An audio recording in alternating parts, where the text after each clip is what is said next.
Hi everyone, welcome to my gallery. Let's learn how to cook the famous Southern Indian fish curry.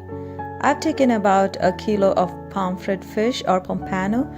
However, you could use any firm fish of your choice. So I've added some sesame oil. It's normally cooked with sesame oil.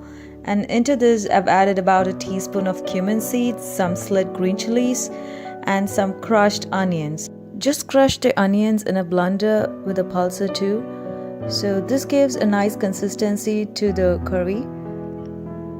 And into this we're going to add some tomatoes. Tomatoes is also crushed the similar way. I've taken about 3 tomatoes.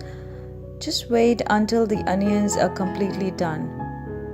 They had to turn a little brown and you could see some oil oozes on the top. And into this I'm going to add the tomatoes. Saute them really well. The tomatoes has to cook completely. This is going to take about a few minutes. So once the tomatoes are cooked thoroughly, you could see some oil oozing on the top. And to this we're going to add all the spices. I've added about 2 teaspoons of red chili powder, some curry powder. I said curry powder because it has the coriander, cumin, turmeric, and some salt. We're going to add a little bit of salt here because we're going to add the salt later along with the fish. So saute it really well. And then once that is done, once the raw smell from the spices have gone completely, you could add the tamarind extract, and along with it add some water and bring it to a boil.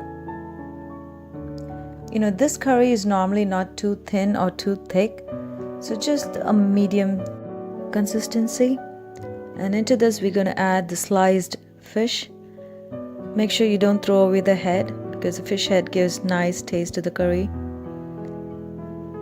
Let it cook, and to this I've also added some curry leaves. Since I don't find the fresh one here, so I've added some dried curry leaves, but fresh one tastes even more wonderful. Let the fish cook, and meanwhile you could also add a little bit of fenugreek powder. I just made by dry roasting the fenugreek seeds on low flame and then ground them into fine powder. And a little bit of salt. Check for seasoning. Let the fish cook for at least 15 minutes. And loosen up the sides by gently shaking the pot. Do not use a spatula, it might break the fish. So once done, you could smell the awesome aroma from the fish curry. And thanks to my mother-in-law for sharing this tremendously delicious fish curry recipe. If you enjoyed this video, please subscribe and share it with your friends. Thanks for watching. Bye.